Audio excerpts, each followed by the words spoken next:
Hello दोस्तों। तो कैसे हैं आप लोग। आई होप कि आप सब बढ़िया होंगे और अपने अपने पढ़ाई में लगे हुए होंगे। तो दोस्तों एक बार मैं फिर हाजिर हूँ आपकी अपनी यूट्यूब चैनल नीरज क्लासेस पर।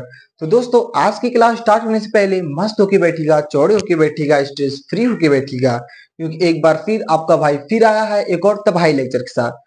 तो दोस्तों आज की क्लास जो हमारा है उसमें आज हम लोग क्या क्या पढ़ने वाले हैं।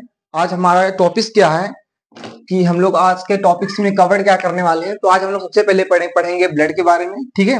फिर उसके बाद मानव हृदय, ह्यूमन हार्ट, फिर धमनी और सिरा, और उसके बाद पादपों में परिवहन, ठीक है। ठीक है, यहाँ तक आपको समझ में आ गया हमारा एजेंडा क्या है, आज हम लोग क्या क्या पढ़ेंगे, ठीक है। तो चलिए शुरू करते हैं। दोस्तों चलिए अब शुरू करते हैं। हमारा जो पहला परिवहन तंत्र के अंतर्गत आता है, ठीक है, उसमें हम लोग पढ़ेंगे पहला ब्लड, जो उसको देखते हैं, ठीक है। पहले उस ब्लड की बेसिक जानकारी ले लेते हैं कि वो क्या होता है, कितनी मात्रा में पाया जाता है, उसका क्या यूजेस है, ठीक है, वो कैसे, उसको आगे कैसे डिटेल में फिर पढ़ेंगे, ठीक है। तो चलिए शुरू करते हैं। देखिए जो हमारा ब्लड होता है यह एक प्रकार का क्या है, तरल और संयोजी ऊतक है। संयोजी ऊतक मतलब कनेक्टिव टिश्यू, ठीक है, कनेक्टिव कनेक्टिव टिश्यू, ठीक है जी। ये हमारा एक प्रकार क्या है, कनेक्टिव टिश्यू है। ये हमारे शरीर में 5 से 6 लीटर होता है, ठीक है। एक यंग ह्यूमन में 5 से 6 लीटर होता है, ठीक है। अब ऐसा नहीं कि एक कोई बेबी, न्यू बेबी का जन्म हुआ तो उसमें 5 से 6 लीटर को, नहीं भाई ऐसा नहीं है, ठीक है। एक यंग एडल्ट स्टेज में ये 5 से 6 लीटर होता है, ठीक है। अब देखिए इसका पीएच मान, ठीक है, पीएच मान कितना होता है, पीएच मान 7.4 होता है, ठीक है। अब देखिए ये महिलाओं में पुरुषों की तुलना में आधा लीटर कम होता है। जैसे मान लीजिए अगर ह्यूमन में 5 लीटर है तो महिलाओं में क्या रहेगा, 4.5 ही लीटर रहेगा, ठीक है। अब ऐसा क्यों होता है, अरे भाई देखो, जैसे मान लो किसी की शादी हुई है, ठीक है। अब जब वो लड़की जिसकी शादी हुई है वो अपने घर आएगी तो कुछ दिन तक ठीक रहेगी, फिर उसके बाद क्या बोलते हैं सब लोग कि वो खून चूसने लगती है। इसका मतलब उसके पास खून कम है, आधा लीटर, इसीलिए। नहीं भाई मैं मजाक कर रहा था यार, ठीक है, ऐसा कुछ नहीं है, वो मैं ऐसे समझाने के लिए बता रहा था, ठीक है।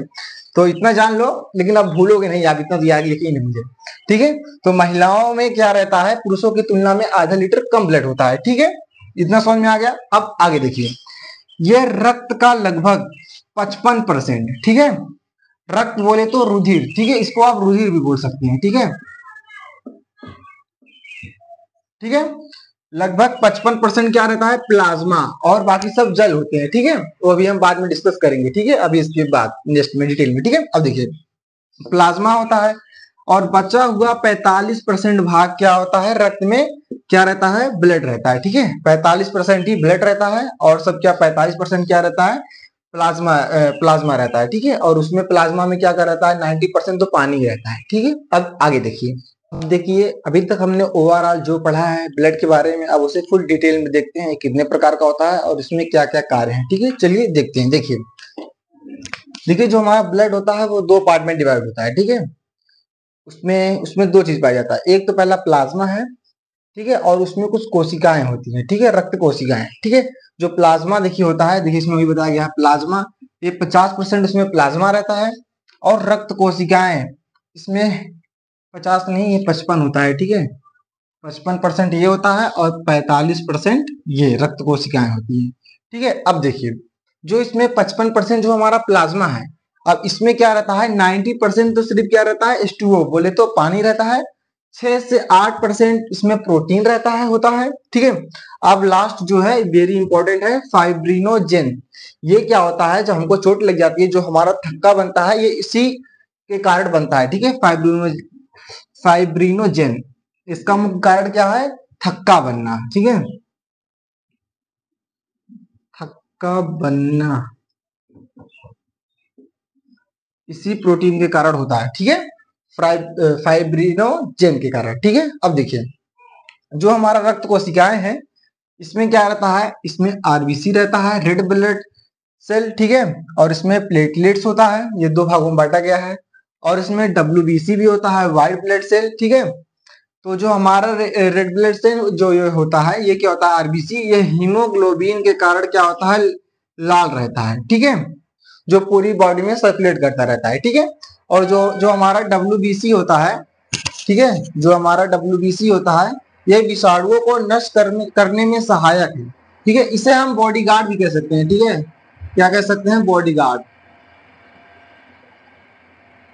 हम इसे बॉडीगार्ड भी कह सकते हैं, ठीक है। थोड़ा सा ट्रेन आ गया था तो माइक में इशू हो सकता है, उसके लिए क्षमा चाहता हूँ, ठीक है। इसे हम क्या कहते हैं, बॉडीगार्ड कहते हैं, ठीक है। इतना समझ में आ गया। अब आगे देखते हैं, ठीक है, कि आपको वहां तक समझ में आ गया होगा, ठीक है। अब जो हमारा टॉपिक है वो ह्यूमन हार्ट है, मानव हृदय, ठीक है। ये किसका बना होता है और इसकी जो बेसिक जानकारी है इसको हम आगे पढ़ेंगे। अभी हम लोग समझते हैं इसका फंक्शन क्या है, ये कैसे कैसे कार्य करता है, ये हमारे कैसे जो हमारा ब्लड रहता है उसको कैसे ऑक्सीनेटेड और उसको बदलता है, ठीक है। डी ऑक्सीनेटेड ब्लड को ऑक्सीजनेटेड ब्लड में कैसे कन्वर्ट करता है, ठीक है, वो देखते हैं, ठीक है। इसका फंक्शन देखिए, इसमें 4 पार्ट होते हैं, ठीक है। एक अपर वाला, देखिए यहाँ से एक अपर वाला और एक नीचे वाला, ठीक है। इसका दो, ठीक है। इसको हम लोग इसके बॉक्स में समझते हैं, ठीक है। देखिए फंक्शन क्या है, देखिए मान लीजिए इसको हमने 4 ठो ये बना दिया, ठीक है। इसका 4 भाग है, ठीक है, 4 भाग है। इतना समझ में आ गया। जो हमारा ये अपर वाला था इसको अलिंद बोलते हैं, ऊपर वाले को अलिंद बोलते हैं, इसको अलिंद। और ये जो नीचे वाला ये जो इतना दिख रहा है इसको नीले बोलते हैं, ठीक है। ये हमारा बायां हो गया, ये दायां। जैसे मैं ऐसे खड़ा हूं तो मेरा ये बायां और ये दायां, ठीक है। आप लोग अगर ऐसे देख रहे हैं तो आपके हिसाब से ये बायां होगा, ये दायां, लेकिन मैं इस हिसाब से समझा रहा हूँ, ठीक है। मतलब ये मेरा बायां रहेगा, ये मेरा दायां रहेगा, ठीक है। तो यहाँ पे दायां, यहाँ पे बायां लिखा हुआ है, ठीक है। अब देखिए, तो ये हमारा दायां साइड है, इसका मतलब ये हमारा क्या हो जाएगा, दायां अलिंद, ठीक है। ये हमारा बायां है, इसका मतलब ये हमारा क्या हो जाएगा, बायां अलिंद, ठीक है। और नीचे भी है यही सेम, ये हमारा दाई साइड था तो ये हमारा दायां नीले, दायां नीले, क्योंकि नीचे वाले को नीले बोलते हैं, ऊपर वाले को अलिंद। ये हमारा दाएं दायां साइड में पड़ा तो दायां नीले, ये हमारा बायां साइड पड़ा तो हमारा बायां नीले, ठीक है। ये हमारा क्या हो जाएगा, बायां नीले, ठीक है। अब इसके ऊपर हमारा जो ये हार्ट है इसके ऊपर फेफड़ा रहता है, ठीक है। और ये जो नीचे हमारा जो है अंग है, ऑर्गन है, ठीक है। ये देखिए बना दिया है, ठीक है। अब देखिए यहां से जो हमारा अंग से ब्लड निकल के सबसे पहले किस में जाता है, दायां अलिंद में जाता है, ठीक है। ठीक है, ये समझ में आ गया। और वो भी कौन सा, डीऑक्सीजिनेटेड ब्लड, डीऑक्सीजिनेटेड ब्लड, जिसको बोलते हैं अशुद्ध रक्त। क्या बोलते हैं, अशुद्ध रक्त या रुधिर, वही मतलब खून, ठीक है। ये पहले किस में जाता है, दायां अलिंद में। फिर ये इसके थ्रू एक वॉल इसके अंदर होती है, जो ये मैंने वॉल दिखा के रखा है, ठीक है। तो ये किस में चला जाता है, दायां नीले में। फिर उसके बाद दाएं नीले से ये हमारा चला जाता है फेफड़े में, फिल्टर होके, ठीक है। तो जो हमारा फेफड़ा क्या करता है, ये फेफड़ा इसमें आ जाता है, ठीक है, बायां अलिंद में चला जाता है। फिर बायां अलिंद से बायां नीले में चला जाता है फिल्टर होके। फिर ये इधर क्या कर देता है, इसको शुद्ध कर देता है, ठीक है। क्या कर देता है, शुद्ध कर देता है, ठीक है। फिर यहां से ये हमारा फिर किसमें चला आता है, अंग में फिर मिक्स होता है। ये प्रक्रिया ऐसे ही चलती रहती है, ठीक है। सबसे पहले यहाँ से ब्लड हमारा इसमें गया, मतलब फेफड़े में गया, देखिए यहाँ से कौन सा ब्लड गया, अशुद्ध ब्लड यहाँ पे इसमें आया, दाएं अलिंद में आया। फिर दाएं अलिंद से दायां नीले में चला आया। फिर यहाँ से ऊपर ये फेफड़े में चला गया, इसको फेफड़े ने फिल्टर किया। फिर उसके बाद ये शुद्ध रक्त में कन्वर्ट किया। फिर ये बाएं अलिंद में आ गया। फिर बाएं अलिंद से इसमें यहाँ से इस यहाँ बाएं नीले में आ गया। फिर उसके बाद फिर ये फिल्टर होके हमारे फिर अंग में ऐसे ट्रांसफर हो गया, ठीक है। आई होप यहाँ तक समझ में आ गया होगा। अब डिटेल में देखते हैं कि किसका बना होता है हृदय, इसके क्या कार्य हैं, ये जो पंप करता है, ठीक है। फुल डिटेल में देखते हैं, ठीक है। आई होप कि आपको वहां तक समझ में आ गया था, ठीक है, कि मानव हृदय का जो फंक्शन है वो कैसे होता है। अब देखते हैं उसकी परिभाषा, ठीक है, डेफिनेशन देखिए। मानव हृदय का एक विशेष प्रकार की हृदय पेशियां से होकर बना होता है, जिसे कार्टिलेज बोलते हैं। क्या बोलते हैं, कार्टिलेज, कार्टिलेज, ठीक है। कार्टिलेज से होके बना होता है। ये मुट्ठी के, ऐसे मुट्ठी के आकार का होता है। ये लाल रंग का होता है। और वक्ष गुहा मतलब डायफ्राम, ये जो डायफ्राम जो ऐसे रहता है, ठीक है, डायफ्राम में दोनों फेफड़ों के बीच स्थित होता है। तथा ये बाईं ओर झुका होता है। बाईं ओर इसलिए झुका होता है कि जब ये फंक्शन करता है तो बहुत तेजी से करता है कि जरा इससे कोई दिक्कत ना हो, नहीं तो अगर ये फट जाएगा तो इससे डेथ भी हो सकती है। ठीक है, इसीलिए झुका रहता है, ठीक है, हल्का सा, क्योंकि इसमें लोड ज्यादा रहता है। अब देखिए जो हमारा नेक्स्ट टॉपिक है, रक्त का दोहरा परिसंचरण तंत्र। ठीक है, देखिए क्या है, ये बहुत ईजी है। जो हमारा अंग से जो हमारा बाएं बाएं अलिंद में जो पहले ब्लड ज्यादा था, फिर बाएं बाएं अलिंद से ब्लड जाने के बाद फिर ये हमारे फेफड़े में ज्यादा था, फिर फेफड़े से फिर ये हमारे दाएं नीले में हाँ, दाएं नीले में ज्यादा था, फिर वहां से जो हमारा है तब जाके वो हमारे अंग में आया था। तो इसका मतलब क्या था, जो ये हमारा हृदय, जो हमारा रक्त है, वो वो फेफड़े में कितने बार, हार्ट में कितने बार वो दो ज्यादा था, 2 बार ज्यादा था। कैसे, जैसे मान लीजिए एक बार जो हमारा अशुद्ध रक्त वो पहले फेफड़े में गया, ठीक है, फेफड़े में गया, फिर फिल्टर होके फिर वो हमारे हृदय में आया। तो पहले वो हमारे अंग से हमारे हृदय में गया अशुद्ध रक्त, फिर उस हृदय से वो फेफड़े में जाके शुद्ध हुआ, फिर शुद्ध होके फिर जो हमारा रक्त था फिर वो किसमें आया, फिर हमारे वो हृदय में आया। तो जो हमारा रक्त है वो 2 बार हमारे हृदय में जाता है। ठीक है, हृदय में आता है, एक बार अशुद्ध होके फिर दूसरी बार शुद्ध होके। उसी को क्या बोलते हैं, दोहरा परिसंचरण तंत्र बोलते हैं। ठीक है, अब इसका परिभाषा देख लीजिए।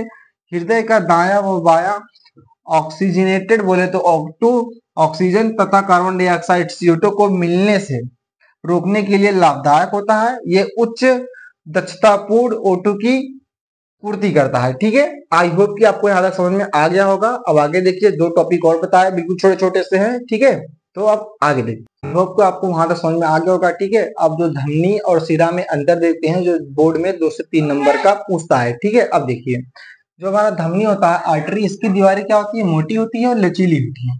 और शिरा में क्या होता है, इसकी दीवारें अपेक्षाकृत क्या होती है, पतली और लचीली होती है। ठीक है, और इसमें O2 के कारण, मतलब ऑक्सीजन के कारण ये लाल रहता है, और ये इसमें CO2 कार्बन डाइऑक्साइड के कारण ये नीला होता है। ठीक है, वेन जो हमारा होता है शिरा, इसमें शुद्ध रक्त का परिवहन होता है धमनी में, और शिरा में क्या होता है, अशुद्ध रक्त का परिवहन होता है, ट्रांसपोर्टेशन होता है। ठीक है, यह शरीर की गहराई में स्थित होता है, और ये जो होता है ये शरीर के सतह पर स्थित होता है। ठीक है, सरफेस पे। अब देखिए जो हमारा लास्ट है वो क्या है, परिवहन। इसमें क्या होता है, इसमें जो पौधे होते हैं इनके पास तो हार्ट तो होता नहीं है, तो ये अपने ट्रांसपोर्टेशन कैसे करते हैं, इनमें 2 प्रकार का जड़ों में ऊतक पाया जाता है, एक जाइलम ऊतक, एक फ्लोएम ऊतक। ठीक है, उसी को बताया गया। ये देखिए, पादपों में जो परिवहन होते हैं, जाइलम तथा फ्लोएम, ये जाइलम ऊतक होते हैं। ठीक है, जाइलम ऊतक जो किसका एब्जॉर्ब करते हैं, जल का। ठीक है, और उसके बाद जो होता है फ्लोएम ऊतक, ये किसका करते हैं, पोषण का एब्जॉर्प्शन करते हैं। ठीक है, पोषण लेते हैं। जैसे सपोज जैसे मान लीजिए ये पेड़ है हमारा, ठीक है, एक ट्री है, इसमें मान लीजिए कुछ इसमें जड़ होंगी, इसमें कुछ सरफेस होंगे, मिट्टी में कुछ पोषण होंगे। ठीक है, तो ये क्या करेगा, जाइलम द्वारा जल का पोषण कर लेगा और फ्लोएम द्वारा पोषण का। ठीक है, जाइलम ऊतक द्वारा जल का और फ्लोएम ऊतक द्वारा पोषण उससे ले लेगा। ठीक है, आई होप कि यहाँ तक समझ में आ गया होगा। अगर आपको यहाँ तक समझ में आ गया हो तो वीडियो को लाइक कर दीजिएगा, चैनल पे नहीं हो तो चैनल को सब्सक्राइब कर लीजिएगा और अपने दोस्तों के पास शेयर कर दीजिएगा। तब तक के लिए मैं फिर आऊंगा कल एक और तबाही लेक्चर के साथ। तब तक के लिए अपना ख्याल रखिएगा, और कल के लिए मस्त होके बैठिएगा, चौड़ी होके बैठिएगा, स्ट्रेस फ्री होके बैठिएगा, क्योंकि तुम्हारा भाई कल फिर आएगा एक और तबाही लेक्चर के साथ। तब तक के लिए अपना ख्याल रखें, टेक केयर।